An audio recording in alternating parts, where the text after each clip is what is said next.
Hey, what's up everybody? This is Augie from AuggieBroTV. I am casting the second video to the series of the Rift Duracell class build. If you didn't see the first one, it's pretty imperative if you are doing a Duracell class build, so I'd suggest watching that first. If not, and you are going on to the second one, here's what your class will look like at level 25. You will have obviously all the same souls. In the Justicar, you advance it another 2 points, and that's dropping one more here in the Healer's Creed, and then one into Reparation. And what Reparation does is just keeps your group alive, whether you're doing war fronts or instances. It keeps your all your group alive. Your Justicar abilities heal for 25% of damage done to your 5 party or raid members, and then 10% of damage done from any other abilities like Vex and anything else. As for your Inquisitor, you will drop another 11, because last time it was at 10 and 3, I believe, in the level 10 soul build. But you'll have this filled up all the way. You'll have one in Armor of Devotion, and it's your choice. If you're alone and soloing, you can use Armor of Treachery, which is a bit more survivability, and this gives you a bit more damage. So I'd go with Armor. I usually go with Armor of Devotion, unless I'm in a war front and I think that my health needs that extra boost. I do war fronts a lot. I'm on a PvP server and I enjoy PvP. 5 into Fanatic's Faith, which increases critical hit damage and healing bonus. So you want that just for your heals mostly. More survivability. This is if you're in an instance and you're healing your group constantly with Doctrine of Loyalty. If you have a really bad healer and they need support heals all the time, then you want this, because this drains your mana. It's got 101, and looking at your mana, that's 1/14 of your mana. So you pop this pretty regularly, and then this will renew all that mana. Currently for me, it restores 193 of my mana, and that's per tick, and it does it about 5 times, I want to say. But it's helpful. Then you don't drop any in here because we don't use Bolt of Depravity, and you get 2 in here. And this is just earlier in my 10 soul build tutorial. I had Vex used for my pulls just because it's a quick spell. It's instant cast and it gets my enemies to me. And it's relatively cheap on mana if you consider that all your abilities are around 30. This is another 30, and so it's no biggie. And it heals you, so it's another survivability thing. As for your Justicar abilities, you'll have that obviously still. You'll drop one more here and one into there, like I already said. For your Shaman, this is when Shaman starts coming into play. And you'll want 2 points in here by level 20. And that's so you can pick up Courage of the Jaguar and stuff.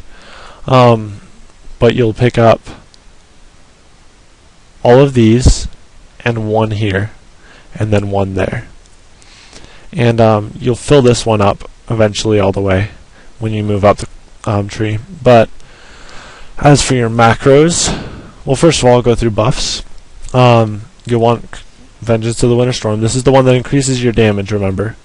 I'm going to go with Armor of Devotion. Reparation, although I'm not with a party, it's not necessary. Salvation, very important. Cavalier, Courage of the Jaguar to increase my damage a bit. And this one is just like the Mine. The Mines of Leadership and of Honor. And I'll be using Mine of Honor just because keeps me alive better. And then we're going to look at our macros. The macros here are, I just have them titled Single Target and AoE. For your Single Target macro, you'll have this, and you're going to sneak this one in here. This one won't proc often when you're in a group because there's a tank, and the tank takes all the damage, and you don't have the opportunity to dodge or parry, which is required for this. So you won't use this very often, but when you do, it's a helpful low mana, powerful hit. And it cannot be dodged or parried, and it does not trigger a global cooldown. So you can hit this and then hit something else really fast, and it won't trigger a global cooldown.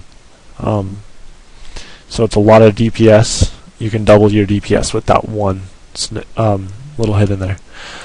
Sanctioned Heretic, like before.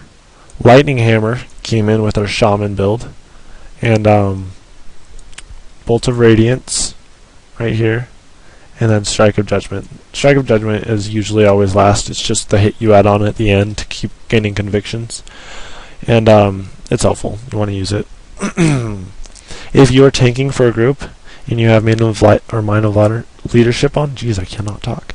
You'll use Provoke as your taunt. That's another ability you'll pick up through your Shaman build, or maybe it's your Justicar. Not sure which. But that is your single target macro. Your AoE macro is really simple. You have Soul Drain, which is on a 10-second cooldown, so in between using this ability, and it is ranged by the way, it only hits anybody with 7 meters, but it hits 3 enemies for a lot of damage, and it heals your group too, so it's a nice damage and healer. But in between it, you'll want to be spamming your single target macro, obviously. And then Fated Blow, once again, is this ability. And you throw that in there. It doesn't do AoE damage, but it is a good attack, and it does... You want it in there just for those dodge and parries, because it doesn't trigger a global cooldown. It will never matter for that global cooldown. And those are your macros. I'm going to go ahead and do a small fight, and then I will do, just like in the first video, a fight with multiple mobs. These mobs aren't quite my level, but I'll pull enough for the second fight to show you guys what's up.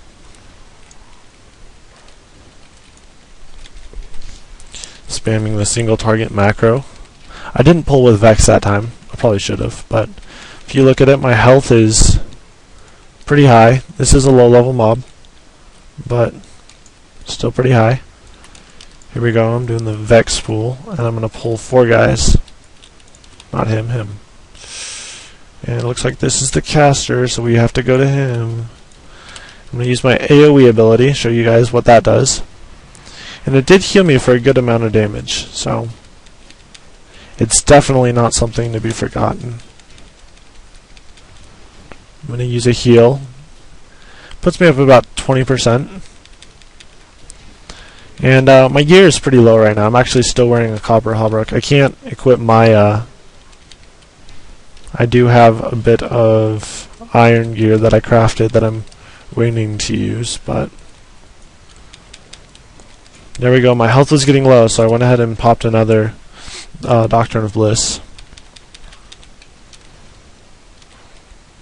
And now, my mana is kind of low. Ooh, I got a quest. So I'm going to show you guys how to get your mana back. It's really simple. Oh, I'm at full mana. Another ability that's really helpful is Glacial Shield, and you'll pick that up in this tree right here. And it makes so they can't hit me. Like, hot, you can't hit me, bro. So, this has been the level 25 tutorial. I hope you guys enjoyed it, and I will catch you guys next time.